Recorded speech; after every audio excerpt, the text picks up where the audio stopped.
네, 매주 금요일 이 시간 사사건건이 만난 사람 소개해드리고 있습니다. 오늘도 이경호 KBS 해설위원 나왔습니다. 어서 오십시오. 안녕하세요. 네.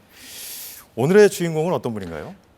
조금 전에도 개 식용문화 얘기 네. 있었는데 이분은 네. 절대 그런 분은 아니고요. 수의사입니다. 하지만 네. 수의사인데 동물 치료를 안 하는 수의사입니다. 동물을 치료하지 않는 수의사라고요? 그럼 원래는 어떤 일을 하시는 수의사였는데 겁니까? 네. 지금은 수의사를 관두고 네. 우리가 보통 잃어버린 유기견들의 새 주인을 찾아주는 일을 하고 계시는 건데요. 예. 이게 본인이 수의사로 동물들을 살리는 것보다 유기견을 주인을 찾아주는 게 또 새로운 주인을 만나게 해주는 게 더 많은 동물을 살릴 수 있다 이렇게 믿고 있기 때문이라고 합니다. 자세한 얘기는 한번 만나서 들어보시죠. 네.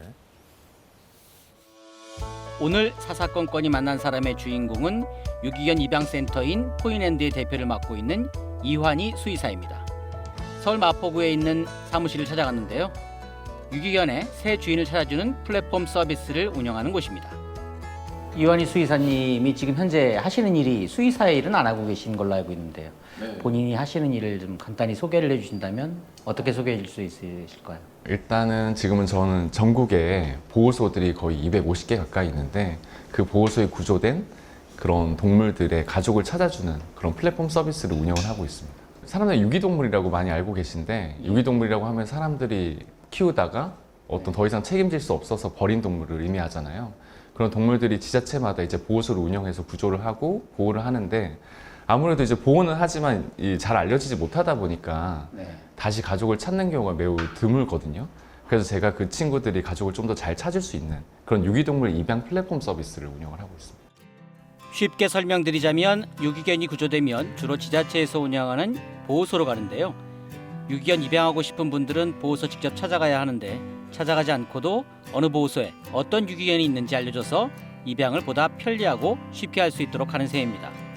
아무래도 그 보호소에 어떤 동물이 구조됐다고 하더라도 어떤 동물이 구조됐는지 정보를 알아야 되잖아요.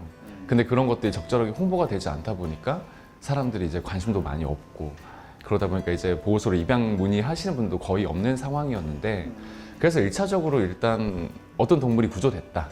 이런 동물을 입양할 수 있다라는 사실을 알려야 할 사람들이 관심을 갖고 입양 문의를 하시는 거니까 저희 플랫폼은 그 동물들을 사람들한테 적절하게 알리는 역할을 하고 있습니다. 네, 이환희 대표 수의사라고 하셨는데 네. 그런데 이 일을 하기 위해서 그 어렵게 된 수의사 일을 포기할 필요까지 있었을까 하는 생각이 드네요. 저도 좀 그게 궁금했는데 네. 원래는 수의사로서 이제 동물 치료하는 일을 했다고 합니다. 근데 이제 예. 수의사들은 보통 군대를 갈 때 공중 방역 수의사 네. 대체 복무를 하게 되는데 그때 대체 복무를 하면서 겪었던 경험 예. 그 경험이 좀 충격이 커서 그때 이제 수의사 그만두고 이 일을 하자 이렇게 생각을 했다고 합니다. 대체 보다 어떤 자세한 경험이길래? 얘기 한번 네, 들어보시죠. 그러시죠. 사실 뭐 지금도 어디 가면 수의사라고 얘기하고 다니는데 원래는 이제 일반적인 정말 수의사 사람들이 생각하는 동물병원에서 반려동물을 진료하는 수의사가 되기 위해서 공부를 열심히 했고 수의사 자격증을 따서 계속 그 길을 걸어가고 있다가 이 이제 공중방역 수의사라는 약간 그 제도에서 저희는 이제 대체 복무를 할 수 있는데 제가 한 지역에서 그 역할을 하면서 이제 보호소를 관리하게 됐거든요. 그러면서 어떻게 보면 이제 이 수의사의 길에서 좀 약간 삐딱선을 타게 된 그 계기가 됐었죠. 구체적으로 좀 설명해 주시다면 왜 그때 수의사 생활을 하시다가 수의사 활동을 접으시고 이 일을 하게 되신 건가요?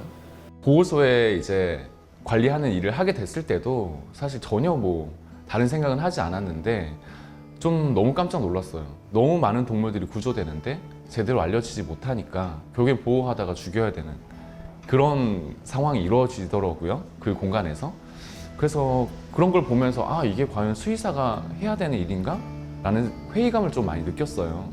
그래서 1차적으로 이 동물들이 좀 제대로 알려져야겠다라는 생각에 어떻게 하면 알려질 수 있을까라는 고민들을 2013년에 처음 하게 됐는데 그때 이제 스마트폰이 엄청나게 보급이 되고 사람들이 앱 서비스를 엄청나게 많이 이용하던 약간 시기라 아 그럼 앱으로 이 동물들을 사람들한테 알려야겠다라는 생각이 그때 앱을 처음 개발하기 시작을 한 거죠.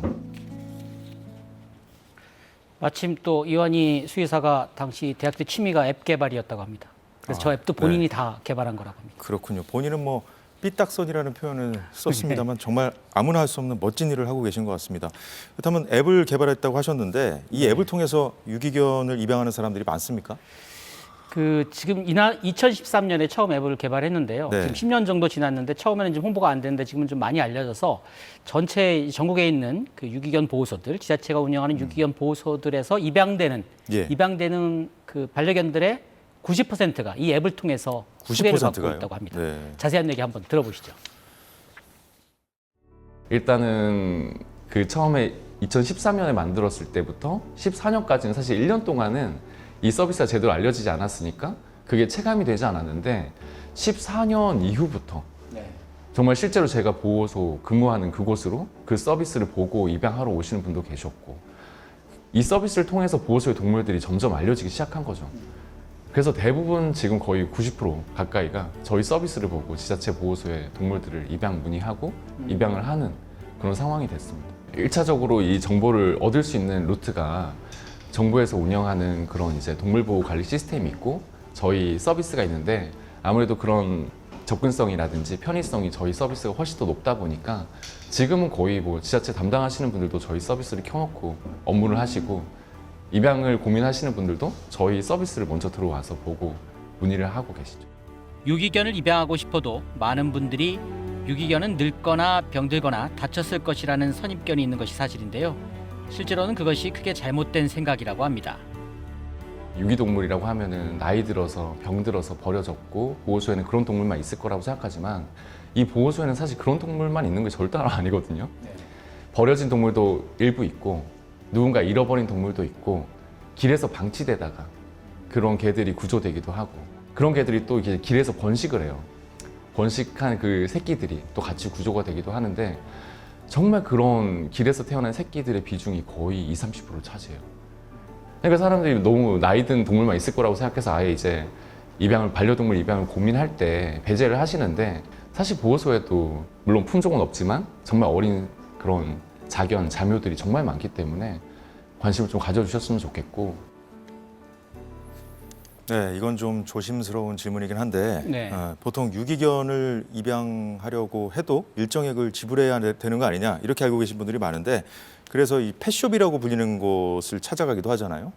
예, 그게 네. 일종의 좀 오해가 있는데요.